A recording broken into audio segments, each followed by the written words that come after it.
Welcome, my name's Doctor Warrick Bishop. I'm a cardiologist, I'm an author and a keynote speaker. I'm CEO of the Healthy Heart Network. I'm all about trying to help people live as well as possible for as long as possible. Heart disease is huge in Australia. Every 20 minutes someone suffers a heart attack. Most of these could probably have been avoided if only we knew what to do. This podcast is all about helping you understand blood pressure, weight, cholesterol for better health. If you enjoy this podcast, I would be honoured for a 5-star review. You can share it with your family and friends. It may well save someone you love. G'day, it's Warwick here, and thank you for joining me on my podcast and videocast station.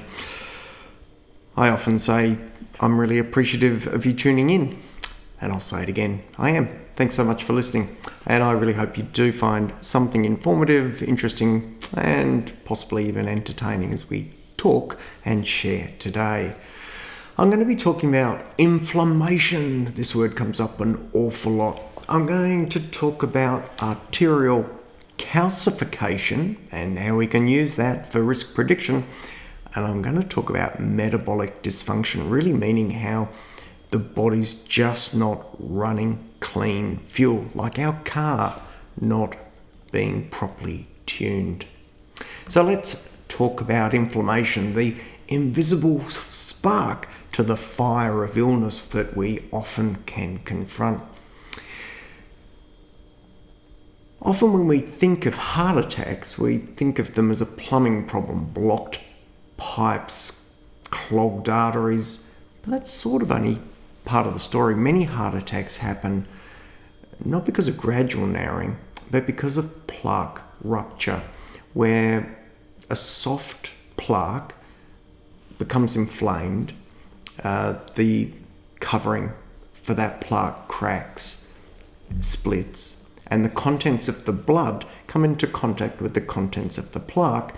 They're not meant to happen, and there is formation of a clot that suddenly blocks that artery.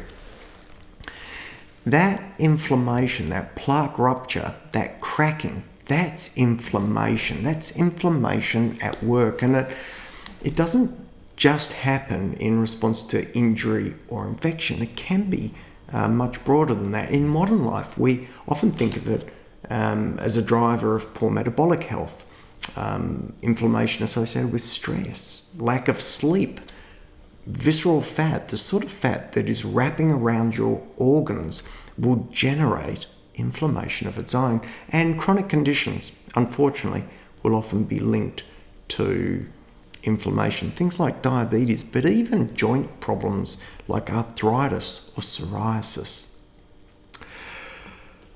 So we need to think of where inflammation may be problematic for an individual, what we can do to help that particular individual, and are there lifestyle changes that may mitigate or at least modify that risk. Sleep actually is really important when it comes to reducing inflammation. Exercise helps, which is ironic obviously because we think of exercise as creating lots of free radicals when you're burning oxygen through your electron transfer chain in the mitochondria. But by burning that oxygen, you actually then free up space and reduce subsequent inflammation, or free up ions and so forth, so that there's less inflammation subsequently. So yes, inflammation when you exercise, reduced subsequently. Managing stress and looking at diet are all important things as well, and we've even touched on salt as being a significant contributor to inflammation. And if you do have a chronic condition linked to inflammation, the sort of autoimmune disorders, then those being addressed and appropriately treated will contribute to reduction of inflammation in the longer term. You probably know that I'm a strong advocate of coronary artery calcium scoring, and it really is one of the most powerful tools that we can use to really show us what's going on within the heart. It's super valuable because it takes us past guessing, and it takes us past traditional risk scores, which look at things like age, sex, cholesterol, smoking history, blood pressure.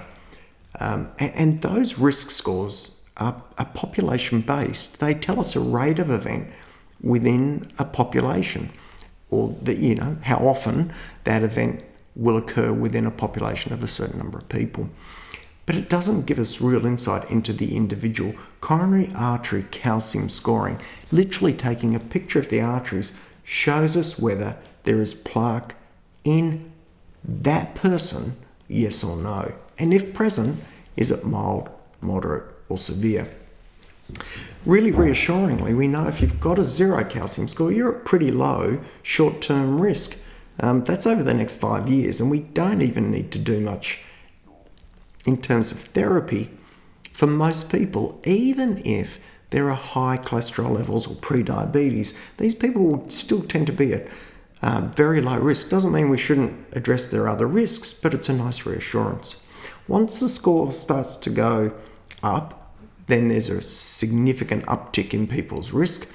At about 100, a score of 100, we think people should be treated and probably deserve aspirin. At a score of 300, we've got information that tells us that you're at the same risk as someone who's had a heart attack, stroke, stent, bypass already. So how useful is that to identify in someone who hasn't yet had a problem? So in my opinion, I think coronary artery calcium scoring is a game changer. I've actually produced a platform called the Virtual Heart Check, which allows individuals to jump online at www.virtualheartcheck.com.au, put in some details, and purchase a calcium score without the need to see a GP or a specialist, therefore saving time and money and delivering convenience, but most importantly, potentially saving a life.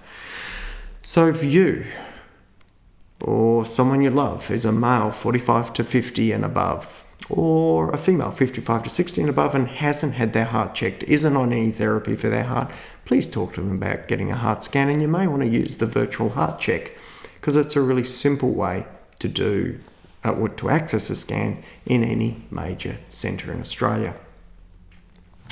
Last thing I wanted to talk about was metabolic dysfunction and metabolic health, and that really relates to insulin resistance. That's probably the main thing that we talk about.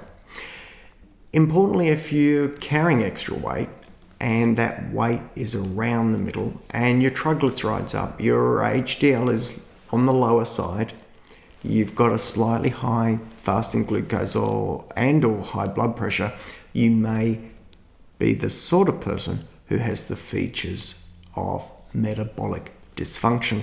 You may not be diabetic yet because your numbers may not be quite there, but I can assure you you're on the way. And that's a problem because we actually know that people with pre-diabetes run the same heart attack risk as people with diabetes. So don't kid yourself, I'm not diabetic, I'm not at risk yet. It is not that straightforward. And that's because metabolic dysfunction is associated with inflammation. It really does fuel it. It is associated with plaque formation. And we do know that these individuals, even before they tick over to being full diabetics, carry increased risk of heart disease, stroke, dementia, and cancer.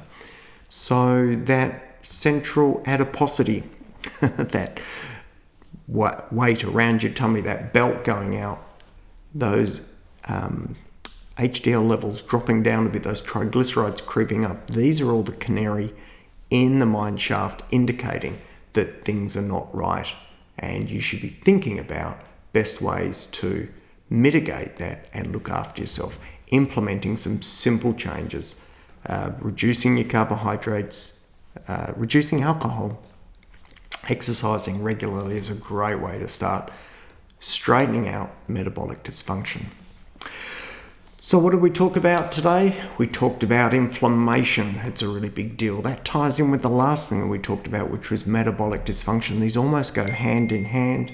And really, really importantly, think about coronary artery calcium scoring, which gives us a window into what's happening in the individual. I've even Told you about the virtual heart check. If you Google that for someone you love, or they can do it themselves, great way to find out what's going on. I'm going to wrap it up there. As always, fantastic to speak and share, and I hope that you found something beneficial out of today. For now, I'm going to wrap it up. As always, I do hope you live as well as possible, for as long as possible.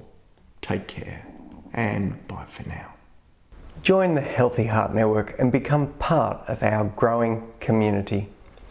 If you're interested in your heart health and risk of heart attack, then join the Healthy Heart Network for only $5 as a lifetime member. This represents $55 worth of value.